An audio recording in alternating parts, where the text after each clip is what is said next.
Pirate Nation on X says Visa launches biometric digital identity initiative for payments.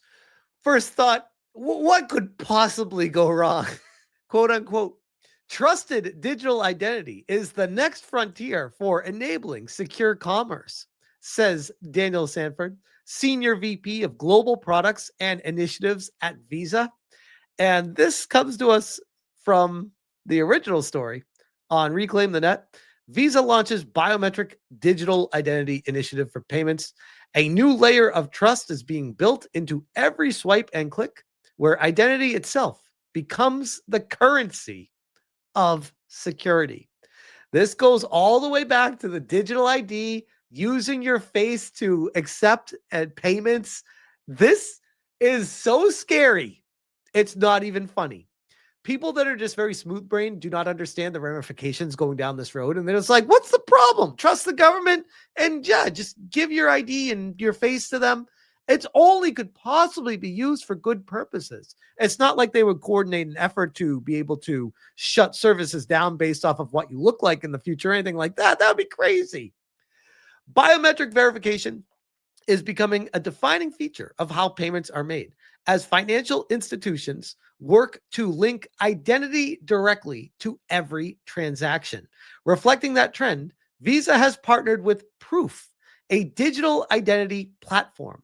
The collaboration merges Proof's identity technology with Visa's global network, aiming to bring the same level of trust to online commerce that EMV chips provided for physical cards.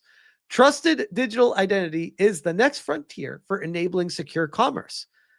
We're connecting Visa's global network and payment innovations with Proof's platform to fundamentally transform how identity is used in all types of transactions. No matter what they do, by the way, it will never be foolproof. It will never be 100% secure. All the steps they take is one step further into the grave of full and total complete government surveillance state. Every single step.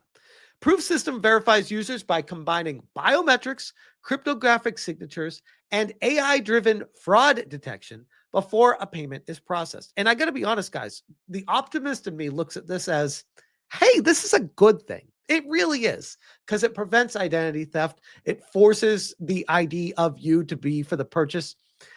They don't look at the other side of this, the nefarious areas of it. Certified product acts as a reusable identity credential, described as an EMV chip for digital identity.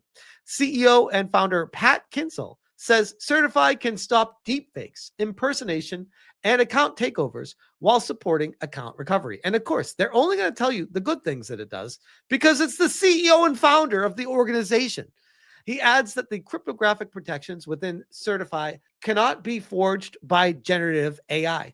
The broader movement towards biometric linked payments is a growing technological and social development. Financial institutions, technology firms, and governments are aligning around the idea that anonymity online is an obstacle to security and compliance. And the truth shall set you free. There it is. They do not want anyone to be anonymous online anymore. The idea driving this change is that verified digital identities can reduce fraud, prevent money laundering, and make global commerce more efficient. You know what else it can do? If you're not anonymous online anymore and you say a no-no term that the government doesn't allow, they can then track you down, know exactly who you are, and then arrest you for it.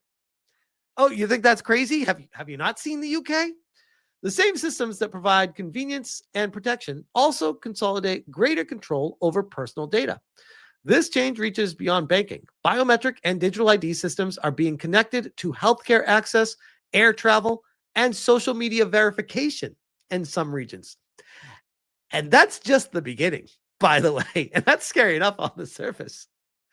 Together, these initiatives are creating a global framework where each interaction, such as purchasing goods, transferring funds, or signing in, can permanently be linked to a verified identity.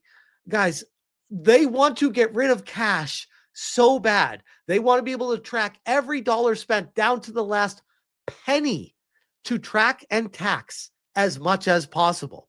Every time I dive into this stuff, I only see the worst parts of things because it's greed driving the governments. Total control, full focus on greed, taking as much as they can from people. Supporters view this as a necessary step towards a safer digital economy, but it will reduce one of the central freedoms of the internet. Here's the biggest thing in all of this, which I said earlier: the ability to act, speak, or transact without constant observation.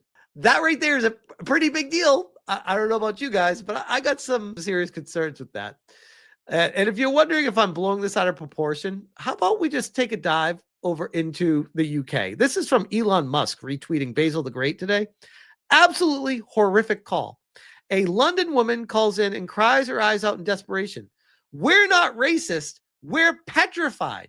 What are these politicians doing to us? They're putting everyone in danger. I don't leave the house without a man. My local shops had 3 stabbings, 1 murder. My friend was murdered last year. A girl I know was murdered in the park. I'm begging my son to leave the country. My cousin was murdered. And what do we hear about coming out of the UK? People getting arrested for social media, naughty words, mean posts, calling someone fat. Since then, my friend was murdered last year up on the high street. Girl I know was murdered in Southall Park.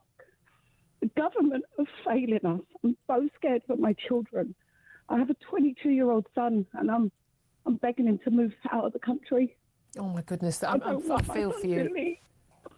What are these politicians doing to us? They're putting our children in so much danger. They're putting everyone in danger, and they're not doing nothing to help us. And that's the thing a lot of us feel. How many is too many? They're pushing us to do something that we don't want to do. We are peace. They want digital ID.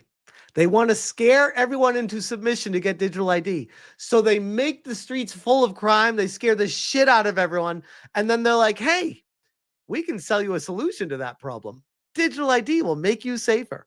Weird how this wasn't an issue years ago before you opened your borders and just let all these crazy people in running around. Weird.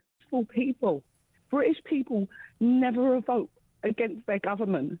Yeah. They're going to push us to it because they're not listening to us. Our friends, our family are dying. I had a cousin murdered 20 years ago who was stabbed to death, and nothing's changed, Julia. I'm so sorry, Sarah. I'm sure I speak for everyone listening and watching right now. My heart goes out to you, and that's the reality. I don't leave the house without a man. You're that worried. Well, everyone I know is getting stabbed. They're getting raped in parks. This is where I live, not where the politicians live. Do you think that's part of the issue, that they don't live in the real world? Keir Starmer, if you're listening to this, please do something. I'm petrified. I've never broken the law in my life. I've been a law-abiding citizen. I've been a civil servant.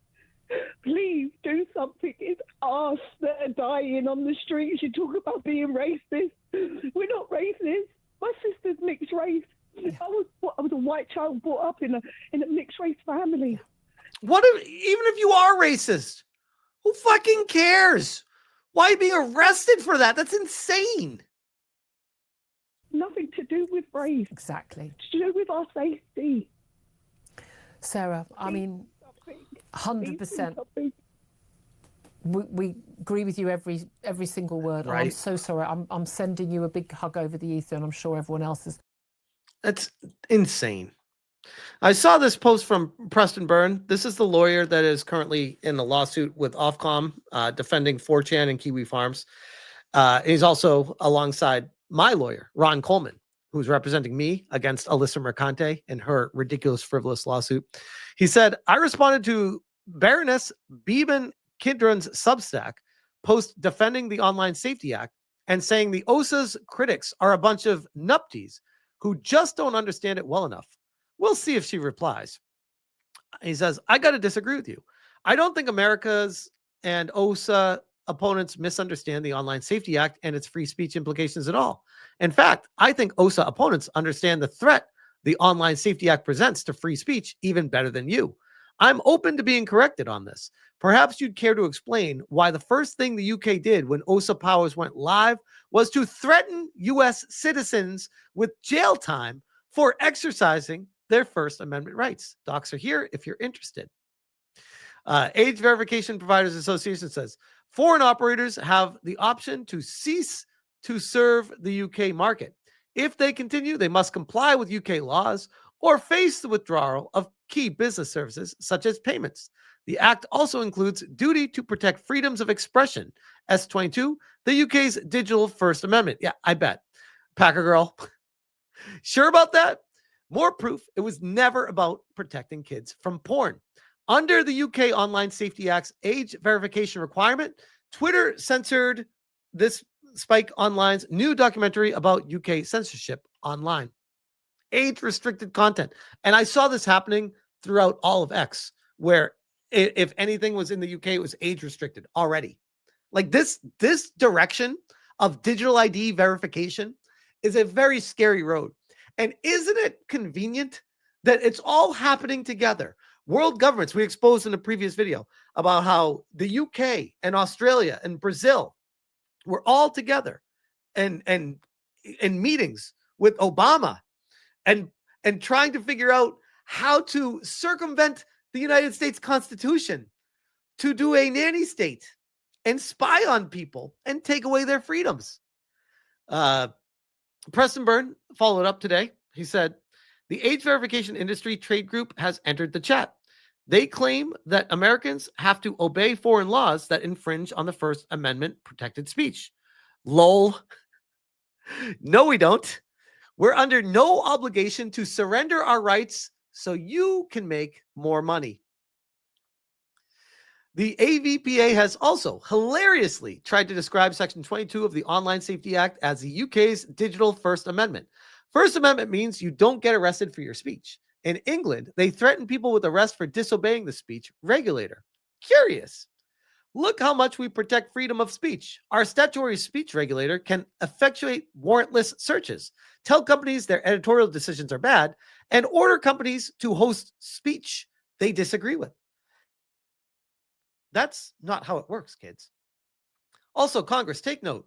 The UK Industry Trade Group just issued a veiled threat in public on X that folks on the side of the pond want to fuck with Americans' payment processing if they don't obey UK's censorship law. Really nice people, right? And think about what we were just talking about with the biometric ID with Visa in UK, how that would operate with the UK government in conjunction with them. Foreign operators have the option to cease to serve the UK market. If they continue, they must comply with UK laws, which is I've already read earlier. Age verification lobby. Come on, guys. Just a little compliance. Just a little something. Pay the protection money. Americans, my offer is this. Nothing. I add, if the AVPA is chiming in directly on the issue of U.S. refusing to the OSA, it means the politicians are seething. Good. Actually, yes, they have to. If American corporations offer and want to continue offering their service to customers in the United States, they'll have to comply with local laws. No, we don't. Block the IP address of the U.S. company at the ISP level if you must. Censor yourselves. But you can't censor us. Foreign countries have no power to regulate the U.S. company engaged in constitutionally protected conduct. God damn, I love this guy. Blocking U.S. services is likely what's going to happen. By the way, it's always been the case that offering products and services in a certain area requires business to obey the laws and regulations valid in that area. It just wasn't enforced on the web till now. Cool. Go for it. Show the world what the UK has become. Oh, my God. Soon we'll need to obey Texas age verification laws. Yeah, Texas, not California. Texas is moving forward some crazy shit right now. He says, those are being challenged and will be struck down. Here's hoping. Here's hoping. And we'll leave it with this one. Preston says, the answer to foreign censorship of U.S. citizens is to create a new federal foreign censorship tort. Strip these countries of sovereign immunity and let the U.S. citizens seize those countries' assets. Censorship demands would end overnight. Thank you for coming to my TED Talk. There are two outcomes. Scenario one, the little U.S. companies with no UK, EU, Australia presence tell the foreigners to go to hell while the UK, EU, Australia crude extorts the shit out of the US tech majors. Scenario 2, Congress nukes its foreign sensors to orbit and America wins. I prefer 2. I prefer scenario 1. As a practitioner, thousands of hours I could bill, so many hilarious retorts to stupid foreign emails I could write. I prefer scenario 2 as a patriot. Let's give America scenario 2. I love this guy. The more I cover this guy, the more I'm like, holy shit. He's the most based lawyer this side of Ron Coleman. And they're working together, which is amazing. But yeah, as far as the UK, it's a complete shit show. Visa pushing biometric digital identity initiatives for payments is absolutely insane. Anonymous.